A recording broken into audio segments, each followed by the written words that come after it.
Welcome to the Abhijit Chavda podcast. This is the final episode for the year 2025, and my guest today is Velina Tchakarova. She's a geopolitical strategist and strategic foresight expert. She has been on this podcast before. It's always a pleasure to speak with her. So, welcome back, Velina. Thank you so much for this invitation. It really means a lot to me. And I'm so happy that we are doing this podcast, my final podcast for 2025 with you. That promises a lot in terms of content, and I look forward to it. Thank you. So, the year 2025 has been a very tumultuous year. A lot has happened, and I suspect the same could happen in the year 2026. So let's first discuss some broad issues. Let's talk about the current geopolitical era, which is Cold War 2.0. We could frame it as that. So which were the defining moments or events this year that solidified this framework of Cold War 2.0? And how does this Cold War differ structurally from the original 20th century Cold War? So first important point I want to make is to explain a little bit the framework, because I still think that many people do not really understand the macro framework. There is a lot going on all arenas, diplomatically, geopolitically, geoeconomically, and as well as geotechnologically. So it's a lot of noise. There are a lot of signals. The Cold War 2.0 framework that I've developed over the last 10 plus years is one that actually points to a kind of bifurcation of this global system, which is not per se bipolarity of international relations as many understand it. So it's not just about the polarization within the international relations, it's much more than that. What is that? It's actually the process of splitting of the internationalized system of global affairs in all concrete socioeconomic domains into two major blocks. One being still centered around the American power projection, and another one that is now emerging, and we can talk about it as well, centered around China. But, by extension, also centered around China, Russia, modus operandi, strategic coordination. Why China, Russia? And this is the part that most are missing, because when they say Cold War 2.0, they mean America versus China. But that's not the reality, and I would like to point to a very recent interview, I think it was on CNN, which former Secretary Blinken gave, pointing to Trump now working on a kind of tripolar world between United States, China, and Russia. And that is actually not correct if I follow my framework, if I follow my methodology. In reality, this Cold War 2.0 is already emerging as a block of confrontation between these two blocks. And of course, this means, on the one hand, a kind of more, let's say, managed confrontation. Why? Because obviously, United States, China, and Russia are cautious not to get the escalation to a point of hot war, of a direct conventional confrontation. But the bad news, of course, is that anything that's below this threshold of hot war between the three powers is allowed, is desired, and is already happening. And this is what I call this, or describe as a gray zone warfare. That is a kind of a hybrid warfare, or if you wish to use the historical parallel, Cold War between the two bloc confrontations. And what it means, of course, for most of the relevant players on the global arena, which have certain geopolitical leverage or certain geoeconomic leverage, or are excellent in a specific technological niches, how to navigate this managed confrontation, which is much more technological, which is centered around various industrial capacities, and which is, of course, significantly more logistical. Why? Because it is also about the bifurcation of the global supply chains, about the creation of new securitized flows of goods, of capital, of labor, of data, and so on and so forth. Right. So let's talk about your signature analytical concept, which is the Dragonbear, the Russia-China strategic partnership. So this year we had plenty of movement on that. We had at least two summits between President Xi and President Putin. We had the Power of Siberia 2 negotiations. You had joint military exercises from the Sea of Japan to the Arctic region. And we've seen China's dual-use support of Russia's war effort. So has the Dragonbear concept evolved from merely an alliance of convenience into something more structural, something more robust? Or is it something that's still reversible right now? The 2025 was a year that was more or less a year marked by stabilization and fortification of the Dragonbear modus operandi. So again, as I've used to highlight in the past, please do not consider China-Russia as a strategic alliance. Within the framework of all these existent Western concepts, we will not find the adequate explanation and definition for what's happening right now between China and Russia. That's first. So it's not an alliance. It's a functional integration which has started top down right from the beginning, back in 2013, when both leaders, the Russian President Putin and the Chinese Chairman Xi Jinping, decided to slowly but surely initiate this functional integration process based on the overlapping vision, not only for their countries, but also when it comes to risks, when it comes to obviously the task of creating a credible counterweight to the American global power projection, and so on and so forth. So 2025 was, in that sense, a good year for the Dragonbear functional integration in various of these domains, because in some of the domains like the military cooperation, that is the coordination and the creation of interoperability between the Chinese and the Russian army, or when it comes to the military drills, how to get into a kind of interoperable framework that works for both sides, depending on the geographic area. This was obviously a year which marked further improvement. Think, for example, of the anti-amphibious drills that the Russians, provided for the Chinese, which was a first when it comes to the potential scenario of a Taiwan attack. And the same goes in the other direction when it comes to China, the learning on the ground when it comes to the Russian war against Ukraine, the participation of Chinese, military operatives and soldiers on the ground when it comes to dealing with Western weapon systems, the political coordination framework. I think that if I counted correctly, we are now at 46 meetings between Putin and Xi Jinping altogether. I think that nobody got the count correctly. So probably I'm also wrong, but I've been counting this meeting since the very beginning. So I'm right now at 46. So this tells you also a story.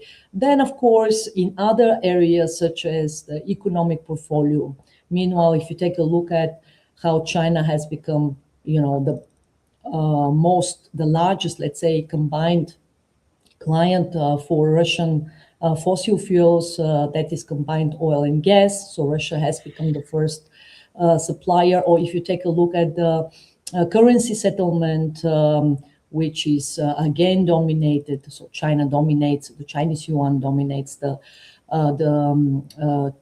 Russia, China, the bilateral trade. And then if you take a look at also the way how they coordinate on the diplomatic arena, for instance, international organizations, the ones that are still under the Western umbrella, but also the alternative ones, you clearly see, I mean, the example is, for instance, the Shanghai Organization for Cooperation or the BRICS Plus. You clearly see again that it was a year that marked qualitatively an improvement, a deepening of the relationship. So that's where we are right now. It is geopolitically paying off for both sides. For Russia, it's paying off because China made the open declaration in 2025 that it's not in the Chinese interest for Russia to lose the war against Ukraine. Yes. And for China, it's also paying off because we clearly see how cautious the American position is on various conflict points in the bilateral relationship between Washington and Beijing. And I argue that the stabilization phase that has entered in the bilateral relationship, the most important one defining the new Cold War 2.0, is also because of the Dragonbear axis, because United States is not able any longer to face, two rivals on two different terrains, to wage simultaneously two conventional wars, one in the Indo-Pacific, one in Europe, and so on and so forth. So this kind of rationale has entered the room right now when it comes to the American, administration. When it comes to Trump, there is much more pragmatic rationale to kind of neutralize Russia, to offer goodies to Russia. That is what we are going to discuss also a little bit later about the relationship between America and Russia. But at the same time, to actually manage the confrontation with China, to not escalate to the point of no return. Why? Because of the possible cascading effects for everyone in the global system. Right. You mentioned Trump. So let's talk about Trump. He has been the great disruptor of this year. His second term, it has redefined the way statecraft has been implemented, from the Alaska summit with Putin, 155% tariff threats on China, 50% tariff threats on India, cultivating Pakistan, the strikes on Iranian nuclear facilities, the peace of the century deal in Gaza, and so much more. And he's now demanding 5% NATO defense spending, and is questioning Article 5 potentially. So how would you characterize what we could call the Trump doctrine that has emerged in 2025? And what's been its major impacts on the global order? I don't think that anybody is able to define exactly what the Trump doctrine is, right? So I'm not going to fall into this trap to try to define something that probably not even Trump himself is willing to do. I think that one of the major features of the current U.S. Foreign and security policy doctrine, or let's say portfolio, because it's been the first year of this administration, is this transactionality of geopolitics. But let's not be fooled by that. Statements like I personally found them very amusing. I don't know how the audience reacts to them, but statements like a split of the world in zones of influence, in spheres of influence, where Trump would agree with China and Russia on tripolar world, or would split with China and Russia the world, and everybody would just operate in their own sphere of influence and would be happy about it. That's just ridiculous. I mean, a global power, and let's start with that. Great powers have a very different rationale and very different behavior from what we tend to expect from a country that operates within the so-called international rules-based order. Great powers have their own interests, their own rationale. They would always stick to that. And they will always will violate international norms and international law. And I'm not saying, and I'm not justifying that, I'm just stating the way it is based on, studying international relations and operating in the real world for 27 years now. So to expect from Trump that he would just, delegate some areas, geographic areas to other countries. No, that's not the reality. That's not the reality. Even though that this administration, of course, is developing a new doctrine. That is the doctrine that, national states matter the most, not international organizations or institutions, that the national state is in the middle, at the center of decision-making on the global arena. But a nation such as the United States still pursues the interest of global dominance by other means. So there is more about bipolarization of the relations. That means that, as you mentioned already, statecraft policies based on different overlapping interests. So with one country, it will be more about trade. With other country, it will be more about technology. With the third one, will be more about resources. But it is really a more simplistic, if you wish, prism or paradigm by which this administration actually is judging the relations of the United States with third countries, no matter whether it's about allies and partners or actually rivals and competitors. And then one of the big issues that especially the Western allies have with the US is the lack of prioritization, because they have been spoiled by the democratic administrations, that they matter much more than, let's say, partners of a second or third order, not to speak of rivals, but that's no longer the case. So this is where the transactionality happens, and yes, we saw it with a lot of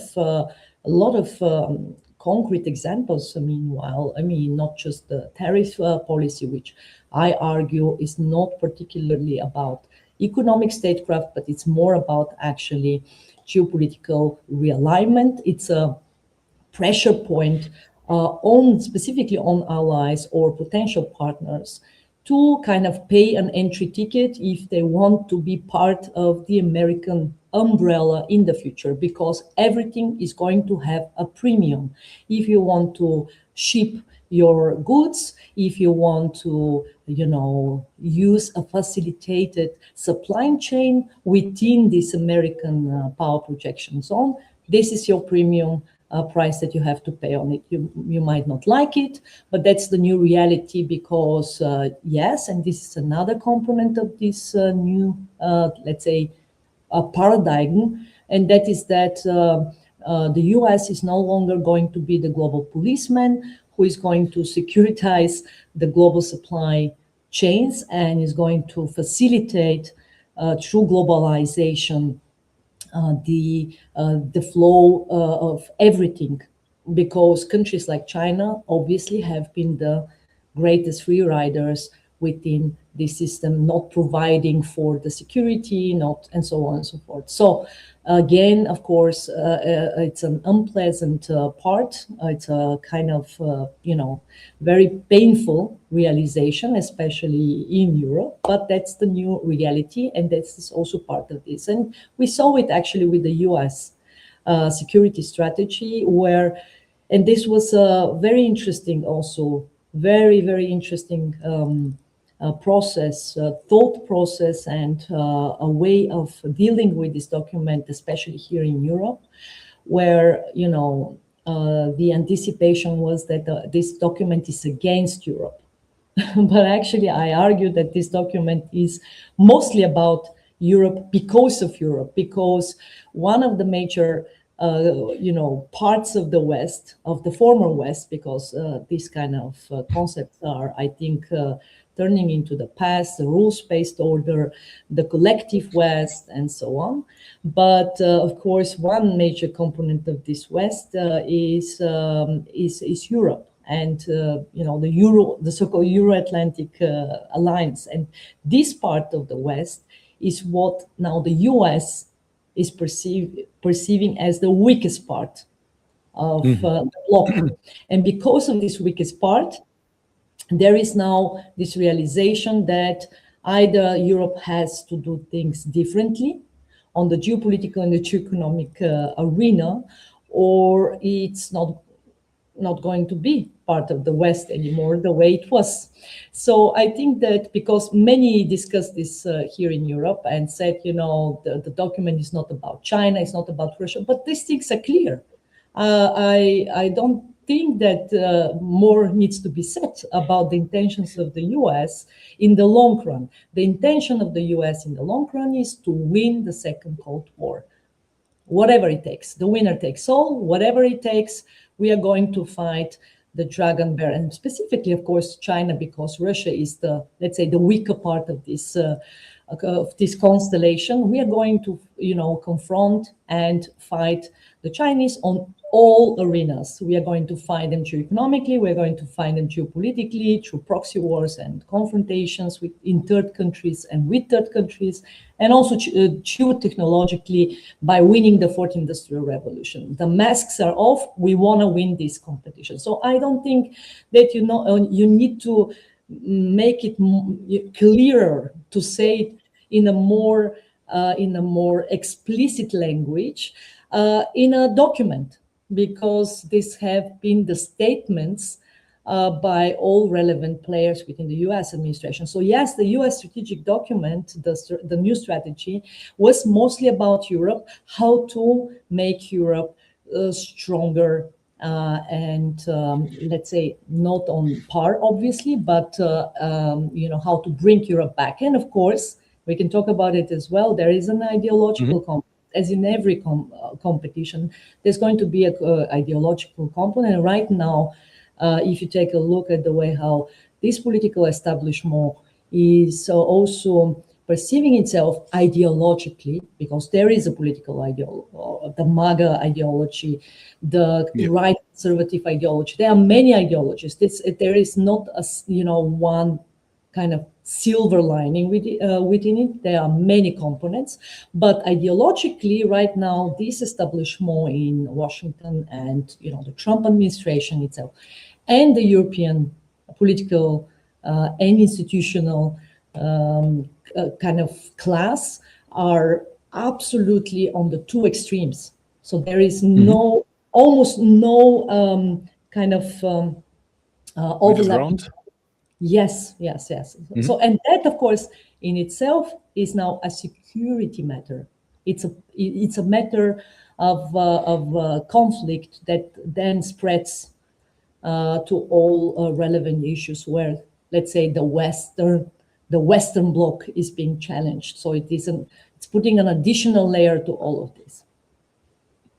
So the question is Europe really going to rise to the challenge? Because Europe is now increasingly being forced to look after its own defense. And Germany, for example, has pledged that it will create the continent's strongest conventional army.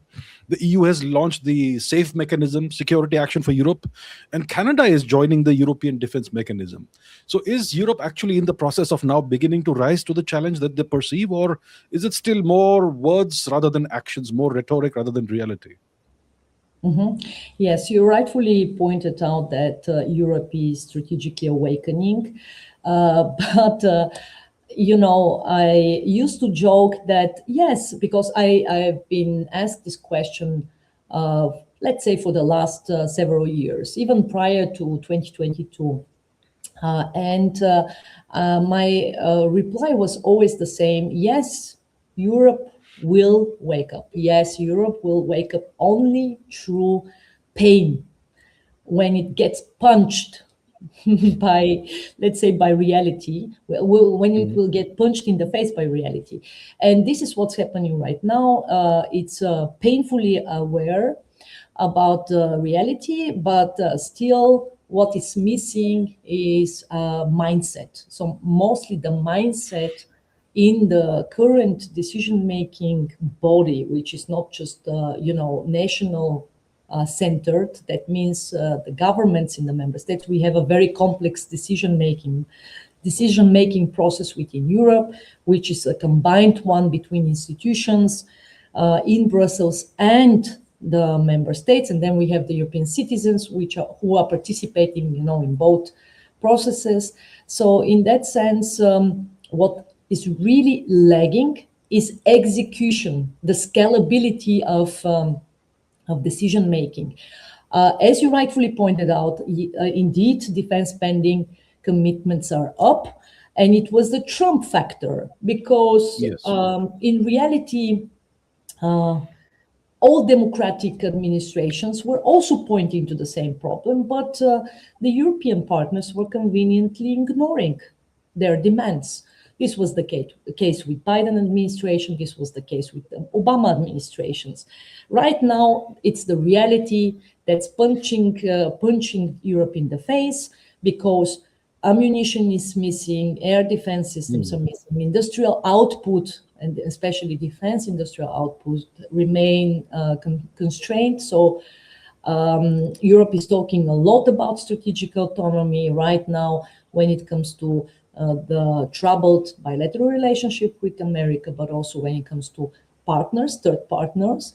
But it is still, unfortunately, importing more and more security from outside. So as we speak, Europe is more dependent on the United States in 2025 than it was in 2022. So you cannot, there is a very big dichotomy between intentions and statements on the one hand and outcome and execution on the other hand. And we are in this gray zone right now when I cannot tell for sure whether all these statements, all these good intentions, now you mentioned, for instance, Canada is joining, other partners are joining, all these kind of hundreds of billions of procurement and production programs that both member states and European Union institutions, so European Commission,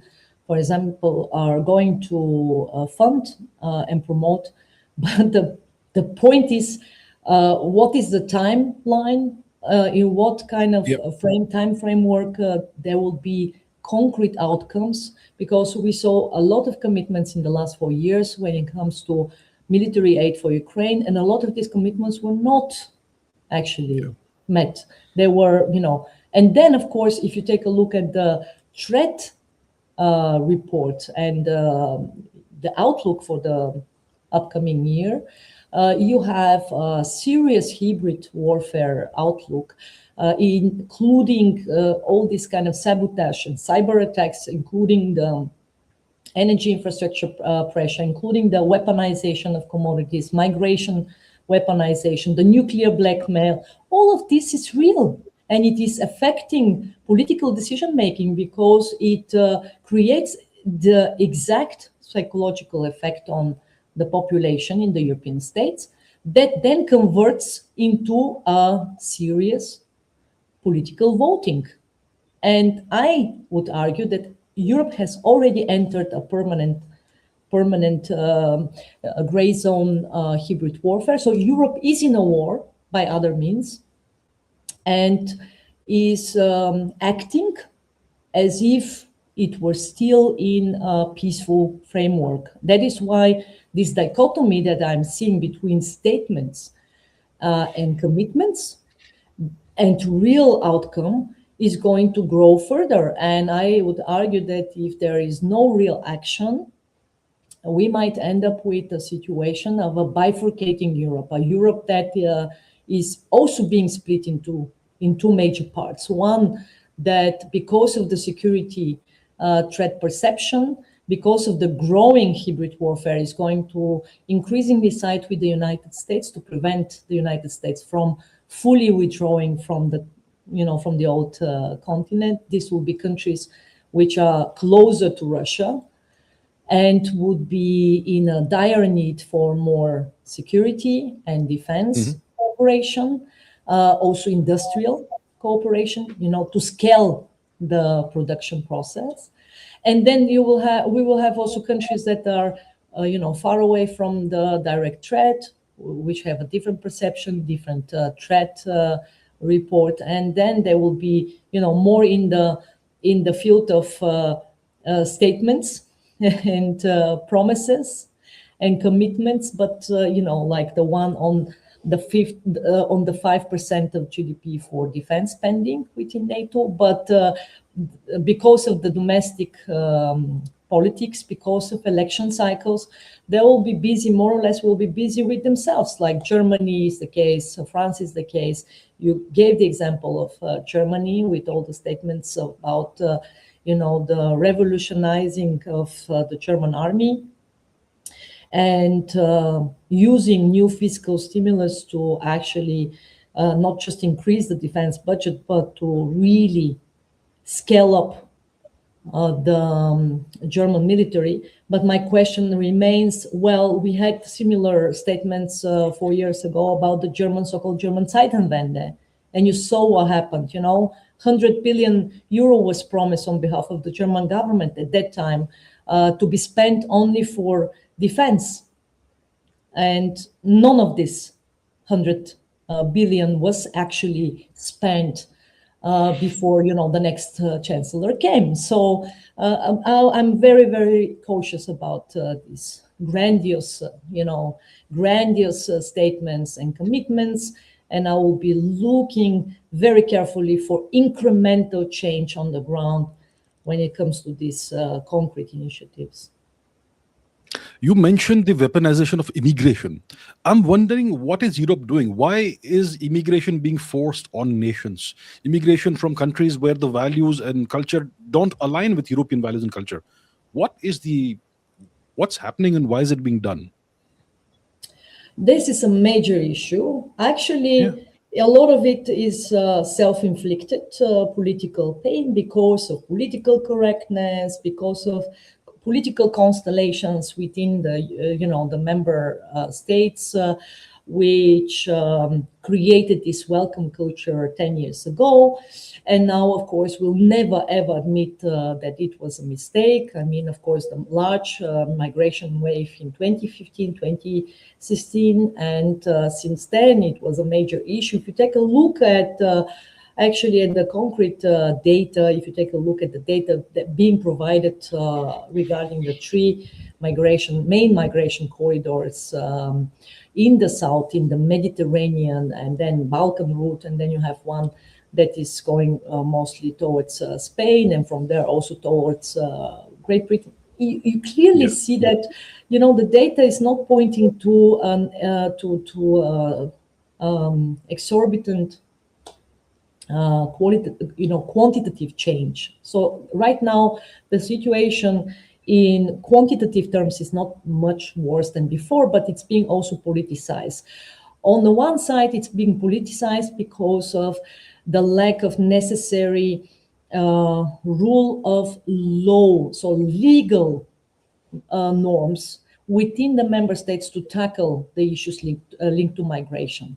That is, the way how for instance, refugees and migrants are able to integrate into these societies, but also the measures which are punitive when it comes to behavior on behalf of migration, let's say migrants. So in that sense, I think a lot of these issues that are now coming up are, let's say, twofold. One, of course, is what you outlined, and that is when the European Union institutions are imposing a model of, let's say, of distribution. And some of the member states are denying this model of distribution. They do not want to stick to it. They want, they are obviously sticking to their own domestic political agenda. This was the example of Hungary, but also other countries like Austria was also such an example.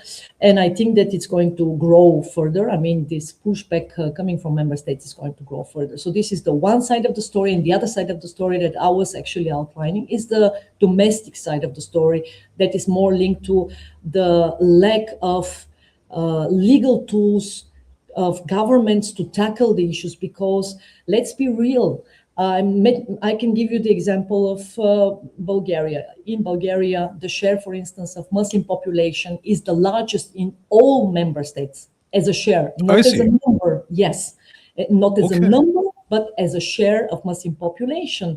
And we do not have these issues there because there is a different integration framework. Actually, we have a whole district which sees in one and the same place. It's like a triangle. We used to joke like a Bermuda Triangle, where you have the Christian Orthodox Church, the synagogue, and then you have also the mosque next to each other. So you can walk to all these three really sacred places by walking. And that is not a problem, hasn't been a problem in the past. So what is the point here? The point here is that everybody sticks to certain rules that society creates. For everybody to integrate, to play according to these rules, and then to be able to build a life for themselves and for their families. When you create the wrong expectations within the society, thanks to the behavior of the government, thanks to the opportunities that a legal system creates. So you have a lot of incentives, like in countries such as Austria, you have a lot of social incentives as a migrant, but at the same time, the punitive measures, if you do not behave according to the rules, are enabling such behavior to some extent.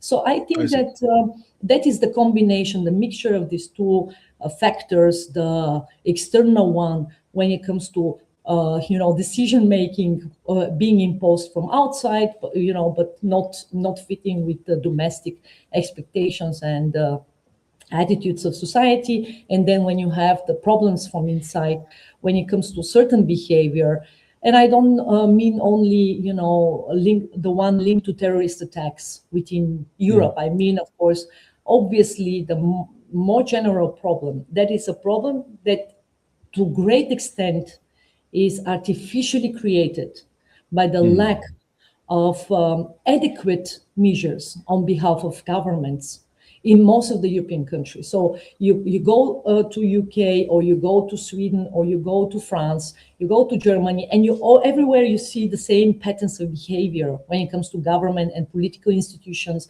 but also when it comes to societal institutions, NGOs, or all this kind of media coverage and everything. So it's a kind of an interplay of all these variables that it's not a deliberate outcome. It's more or less an unintended consequence of an interplay, of a full interplay of many variables. But that is why I'm convinced that it's self-inflicted, because you go somewhere else outside of Europe, and you clearly see that it's an artificial problem, that somewhere else where you have really strict rules, you have societies where migrants are able to integrate, or if they don't want to integrate, it's also fine, but then you have to stick to the rules. I'm a migrant myself. I've been a migrant for 20 plus years, fully integrated.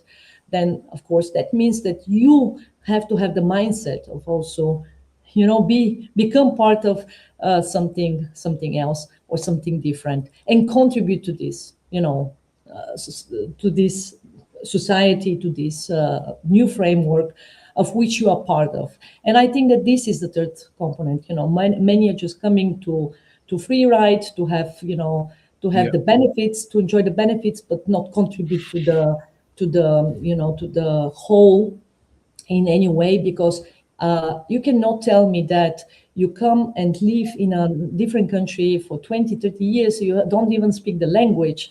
That's not something that I can accept as an excuse, because you have to make this effort. You have to, kind of try to immerse yourself into this kind of societal body, political body, or whatever kind of fitting you find for yourself. And in that sense, migration is currently not the political issue that I would consider as as the most important geopolitical risk, but I would consider it as one of the key political risks when it comes to the coherence within Europe, and when it comes to actually domestic politics, because it's being instrumentalized for the sake of scoring bonus points, mostly on the right conservative side, but increasingly actually also on the left leaning side, so especially left-wing side. And in that sense, to me personally, looking at macro perspective is more or less an artificial problem that has a clear pattern of solving, but I do not think that there will be enough political courage, and that those responsible for the decisions will show the right mindset to really help the problem to be solved. Right. Let's move our focus back to Ukraine. So this year we had a Ukraine peace process that proceeded from Istanbul to Alaska. There was the failed Budapest 2.0 summit, and Putin has rejected the US-Ukrainian proposal that is more recent. So it would look like Ukraine is now moving towards a frozen conflict scenario, like what we have in Korea. So the question I would like to ask you is, it's twofold, threefold. First of all, is Ukraine heading into the coming year as a permanently divided state? And what are the implications for European security as a consequence? And what are your most plausible scenarios for the Ukraine war? What's your best case, worst case, and baseline scenario? What does it look like for Ukraine? And what does it mean for Europe? So indeed, I'm also leaning towards this North-South Korea kind of political agreement scenario, what you highlight, in a sense that I do not expect that there will be kind of document which will be signed by Ukraine and Russia and will be defined as a, let's say, peace agreement or whatsoever, just because Russia doesn't see itself on par with Ukraine, doesn't want to directly. I mean, Putin, I cannot imagine Putin and Zelensky would be sitting in the same room and, signing a document. And I would be gladly surprised on the matter. So mostly, let's start with the short term, 2026. My expectation is that there are strong signals pointing to a political agreement that will entail a framework between the United States and Russia. So this kind of initiation of strategic dialogue process is real, and it goes beyond the Alaska summit, or it goes beyond what's being described now by various circles in the so-called West as a kind of transactional business relationship on both sides between United States and Russia. It's more than that for obvious reasons. So one being how to neutralize Russia if we are not able to lure it away from China, if we are not able to induce an inverse Nixon-Kissinger approach, as we did in the 70s. And nothing reveals that Russia would be inclined to do that with the Americans. There is just, we can debate that. I mean, there wasn't a trust basis between China and America during the first Cold War. Indeed, there was also the rivaling cultural revolution. There was a lot of distrust in that sense. But I think that there are benefits, the short-term benefits from the Dragonbear right now for both sides, China and Russia, are much greater than what the United States can offer to them individually, for them to decide to drop the partnership for now. So that's why I think this neutralizing Russia kind of approach is happening on behalf of this administration and further administration. So it's not going to be just Trump. And that's now the grieving phase, of course, the denial phase combined with the grieving phase on behalf of a lot of different groups in Europe. It's not just the intelligence community or the military, the security folks who are in denial that this is a real thing. It's real thing. It's happening, and it's going to define the next years and probably decade that you need a kind of a stabilization in the relationship between US and Russia for the sake of neutralizing Russia's position on other portfolios. Think of the issues that the United States is having now with, with Venezuela, or the issues that the United States was having in the Middle East, and so on and so forth. The list is very, very, very long.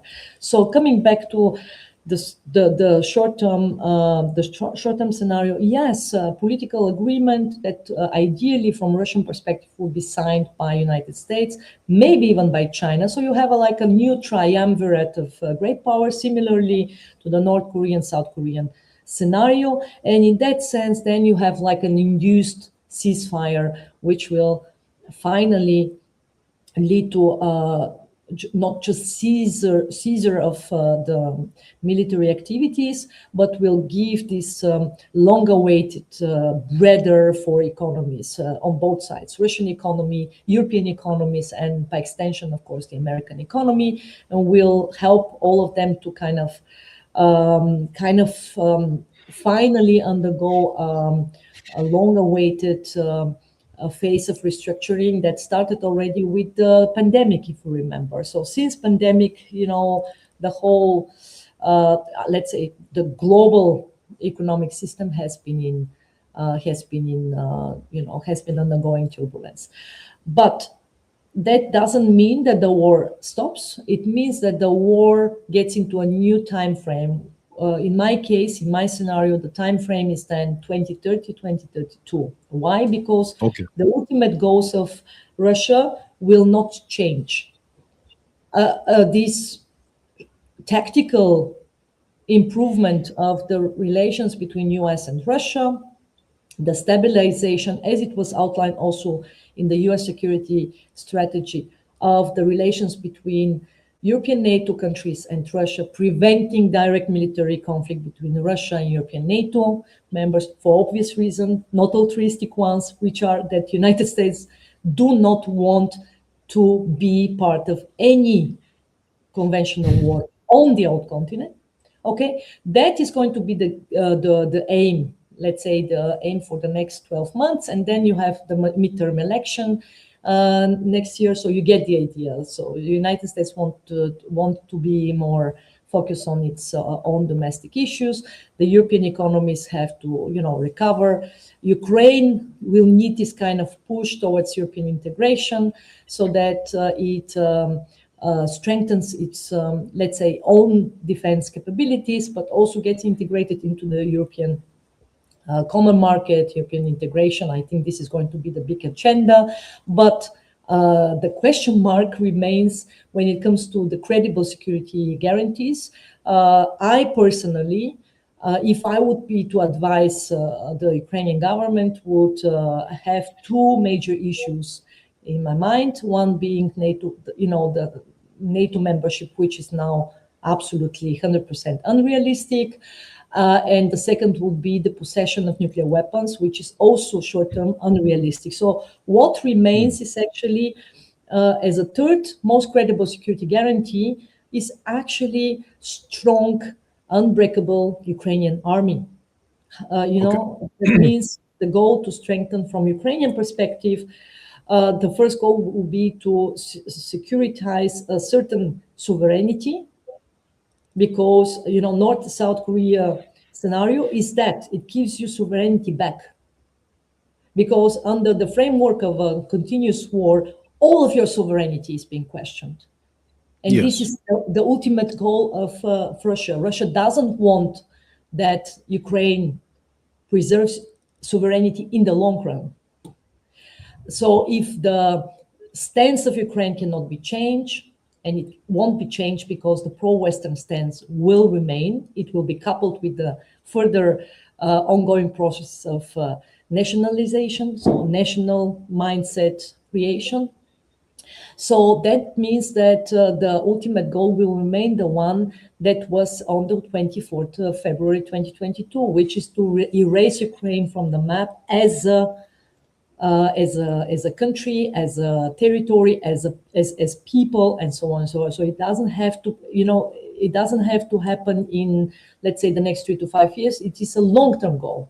It's going to be a goal that will be delegated to the next leadership. Because one of the questions that I receive is, well, okay, but what if Putin is no longer in charge after 20 plus years being in charge, and nothing's going to change. So the ultimate goal remains on behalf of Russia to control, to define the future of Ukraine as part of something bigger that's no longer going to be called Ukraine, but it's going to be probably something like a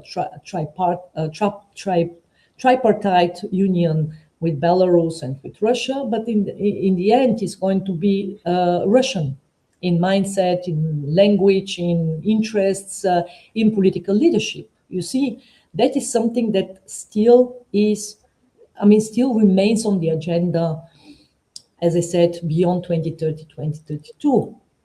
And in that sense, the big question mark I have is, what is Europe going to do about it? And I don't have an answer for you. I don't have an answer when it comes, okay, security guarantees from Europe. This is ridiculous. I don't think that Ukraine can really rely. I mean, if we are to refer any security guarantees to third countries, then I would say after NATO membership is no longer on the agenda, after the case of no nuclear weapons, next to Ukrainian army, I would just make sure that I still have the Americans involved. So that is a much stronger security guarantee for me if I'm in Kyiv than actually having security guarantees from Germany or France, and that is or Great Britain. That's the set reality, but this is the reality. In realpolitik terms, this is what matters. So I think that one of the reasons why we are seeing now this kind of pushback is because the Americans are exercising the pressure, and because Ukraine doesn't want to lose the Americans as a credible security guarantee provider. So on the major topic of security guarantees, I don't have the answer to you as to credible military presence by international force.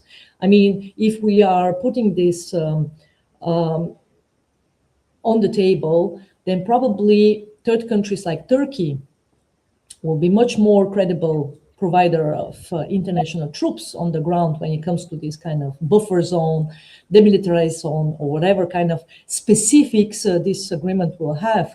But we will have this major issue of the security guarantees. We'll have the major issue of further comprehensive aid for Ukraine. Right now, Europe has just managed to kind of initiate a solution, which is not ideal and it's not sustainable, but at least for now it's going to work for the next 1 to 2 years when it comes to providing the aid for Ukraine. What I mean is the decision on the 90 billion euro of loan for Ukraine in terms of macro assistance. But again, it's not ideal. And then the third topic is going to be the so-called post-war rebuild of Ukraine, which again is a little bit kind of awkward thing if you consider that right now there are conferences discussing this matter, but actually Ukraine is rebuilding every single day when civilian infrastructure is destroyed. As we speak right now on the 23rd of December, and we are recording this podcast on the 23rd of December, a large wave of attacks is happening, in Ukraine, destroying a lot of energy and rail infrastructure, a lot of civilian infrastructure, which is on purpose because this is the way how Russia is imposing also further pressure on Ukraine to concede. But the point here is that Ukraine is rebuilding every single day. So these three major dimensions of the post-agreement context are going to be the daily life of Ukraine, of the Ukrainian political leadership. The rest is details about the election. I mean, of course, Russia is trying to and now the United States, for obvious reasons as well, because we know for a fact that Trump has never forgiven Zelensky and the political leadership for what he blames them as an interference in the election cycle when he was running for as a presidential candidate. So these issues are real. We should also factor in the personal kind of vendetta. That's something that unfortunately is also part of the political process, and it has been a little bit underestimated in my view. As I was warning right from the beginning that this was going to be an issue, and we saw it with the first actually Oval Office visit of Zelensky, what happened. So in that sense, this kind of pressure that is happening right now on Ukraine, on both sides, on the Russian side and on Ukrainian side, puts Ukraine into an impossible position, because it has to concede to some extent. But then again, if Zelensky concedes on all issues, you understand what it means for him as a leader of his people, of his soldiers, of his institutions. It means a political suicide. So details like election. That you need to conduct election during a war, which of course is goes against the martial law, the declared martial law, or ceding of territories, which goes against the constitution. These are going to be real issues as well, which will be shaking the country in 2026. But do not underestimate the Ukrainian nation, which has been in a war since 2014. They understand very well what's happening.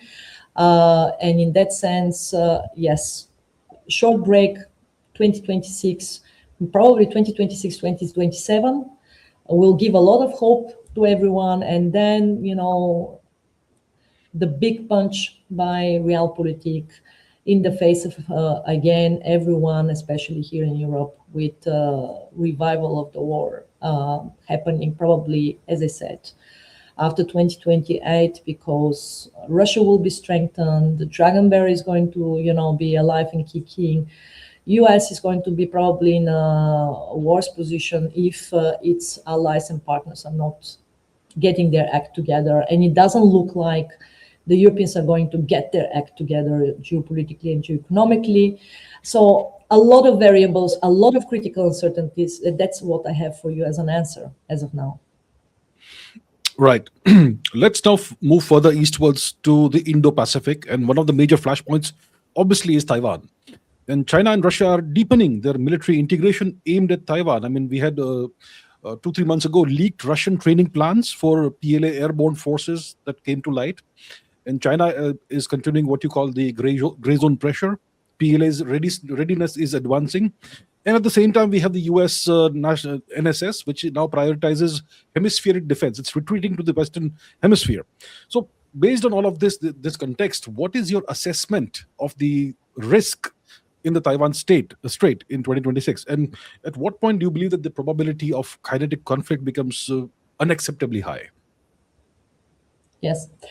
So first point I want to make when it comes to the scenario of China invading Taiwan is that the Chinese, if things move, are moving in the direction that is right now actually the most realistic one, do not need to militarily invade Taiwan at all, actually, because they have developed already a very efficient, I would argue, Soviet-like approach to Taiwan, which is working, and it's working very well. And I've been on the ground and I see it working.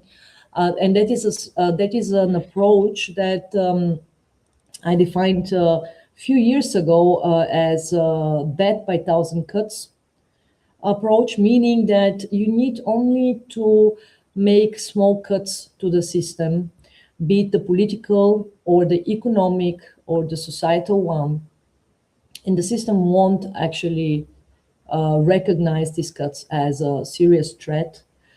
It will not respond to these cuts adequately. Most of the time, these cuts will remain unnoticed. But then, with the time being, the sum of these cuts will induce a tipping point. And this, tipping point can happen simultaneously in various ways. I mean, in politically, There is definitely a slow but steady shift in terms of political attitudes, moving away from the traditional status quo mindset, also towards more and more friendly, Chinese-friendly attitudes. You clearly see it in the opposition forces. You clearly see it also as an opportunistic way of, let's say, dealing with more aggressive, more assertive China in the region. And not only, of course, I do not mean only in the Strait of Taiwan, but I mean in the whole region, in the South China, East China Sea domain. So that's one example. On the portfolio of economics and trade, again, when you're on the ground, you clearly see that it's all China dominated, or China in some way China influenced, and it's the most natural thing to happen if you consider not only the approximation, but also this huge, influence coming from China. So it creates a lot of opportunities, and opportunism is something that we should never underestimate. And the third point is, of course, societal fabric. If you're doing these small cuts day by day, month by month, year by year, you are just eroding the mindset. You're not only eroding the social fabric, but you're eroding the mindset of perception of something as a threat, or let's say as a problem in the future. And of course, we can also debate that this creates the pushback on in certain groups of society, which are now more assertive, which are now propagating, for example, stronger cooperation with the Americans or with other neighbors. We have, of course, we can also point to signals like 40 billion or 20 billion or 11 billion or whatever kind of, defense assistance is being announced in terms of, direct support coming from the United States. This is also reality. So reaction, action, reaction kind of model. But the point here is that China probably only a black swan scenario, like a really unanticipated kind of event linked to the domestic politics in China, or some sort of regional event might unleash or trigger the decision-making process that leads to military invasion of Taiwan in 2026. Otherwise, to me personally, in my scenario outlook, there is no way how China is invading Taiwan. But what means is that, and what is likely to happen is this further militarization around Taiwan and linked to Taiwan. So all these kind of trials that were happening, sort of inspection regimes on shipping, the slow but steady blockade and suffocation of Taiwanese economy by other means, the airspace, the maritime exclusion zones, but then of course also the regulatory pressure, the insurance denial, and all of these kind of measures of hybrid warfare are going to be enhanced, so that in the end the sum of all these cuts is inducing a kind of scenario of annexation of Taiwan without the need of firing a shot. So it's again a gray zone coercion and not an open war that I expect to happen, to further escalate in 2026. Blockade that is not declared, but in a certain way is forcing U.S. response, and is also forcing a response by other third countries in the region. And also, of course, gray zone tactics are basically delaying, as you know, political decision making, because you have this plausible deniability framework with which the Chinese operate, and which makes things much much more diffuse and hard to explain to society and hard to communicate. And for businesses, for trade relations, hard to also control. But this is the reality that I expect for Taiwan. And again, I expect this kind of gray zone operations to increase in qualitative and in quantitative terms in 2026. Let's talk about India before the final question. So India's strategic autonomy, it has faced a tremendous stress test this year.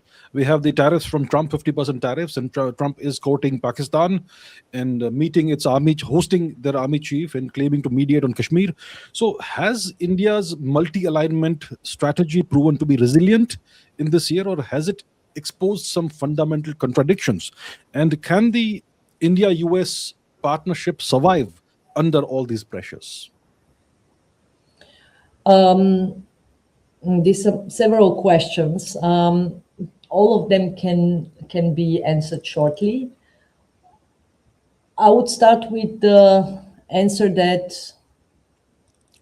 the expectations of the US administration were the wrong ones when it comes to India, because they thought that tariff policy would be enough to induce geopolitical realignment, and India is just a different scale of, let's say, middle power. It's a middle power on its way of becoming great power, with all the responsibilities, all the tasks, and all the negative effects of being great power, as we saw it this year.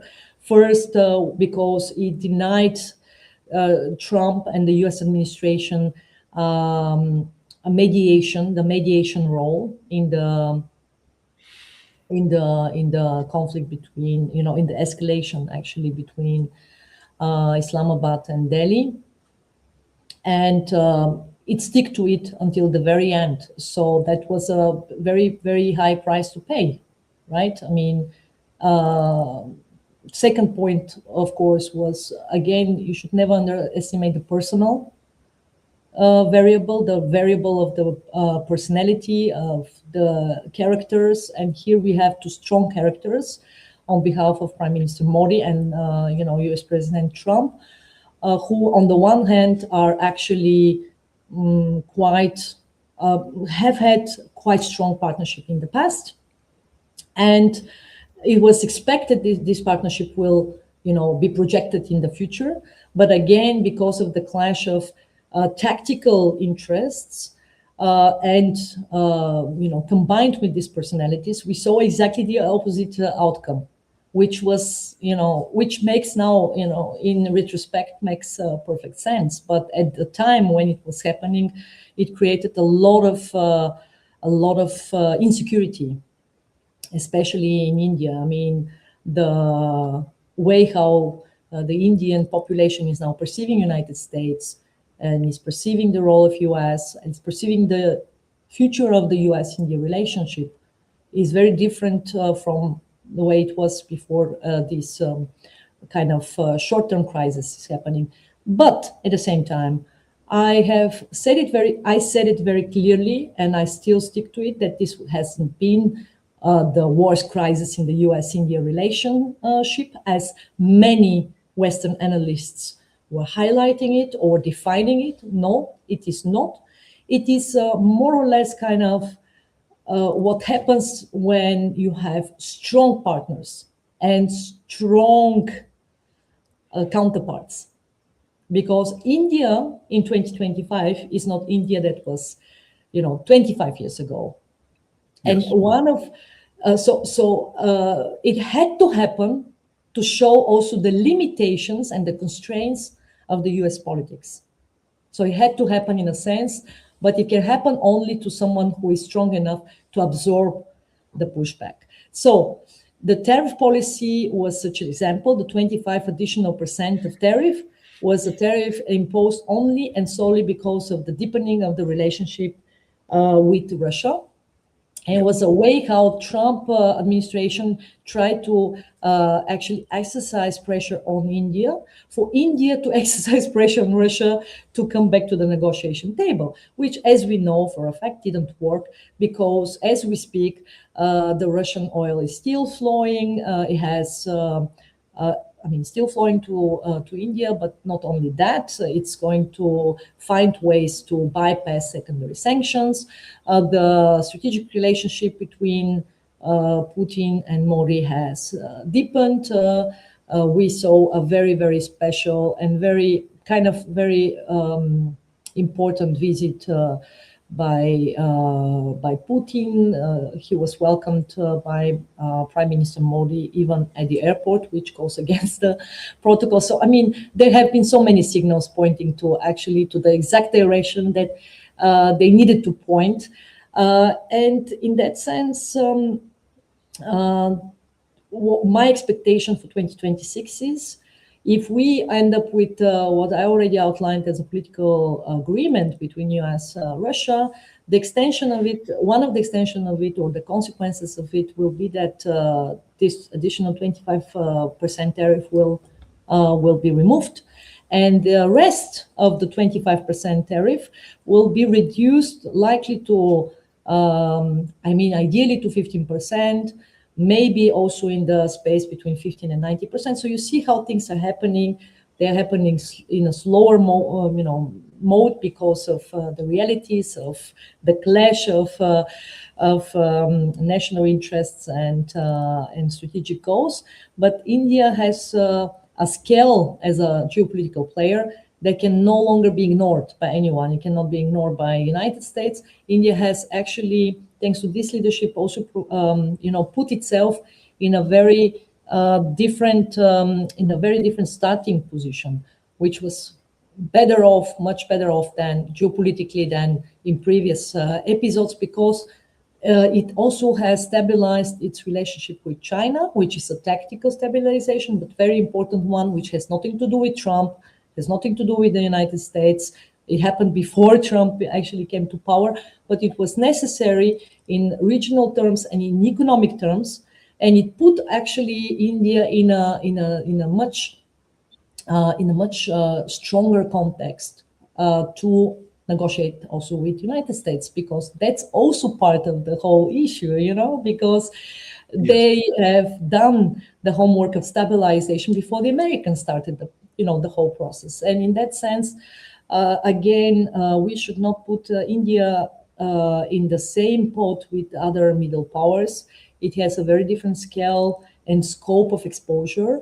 It is paying a very high price for strategic autonomy. If we are going to use the terminology of strategic autonomy, this is exactly the example how actually strategic autonomy is exercised. You have strict national interests. You have your own skin in the game if your national interests are violated, and you are ready to embrace a pushback from both partners and rivals for the sake of defending these national interests. But I can assure you, and this is my strategic outlook for India, a US-India relationship in 2026, that is going to actually further deepen on specific sectors and specific domains because of the necessities and also because of the opportunities coming from both sides. So the United States still needs India more to cope with the Chinese and, by extension, the Dragonbear challenge. Then India needs the Americans to tackle the Chinese challenge in South Asia, or the direct one when it comes to the border and future military threats. All right. So we have covered a lot of topics. I would have loved to cover way more, but we're going to end it over here. So Velina, thank you so much for sharing your very valuable insights and perspectives with my audience. Thank you very much. I would love to have you back on the channel in the future, and I wish you the best. Thank you very much.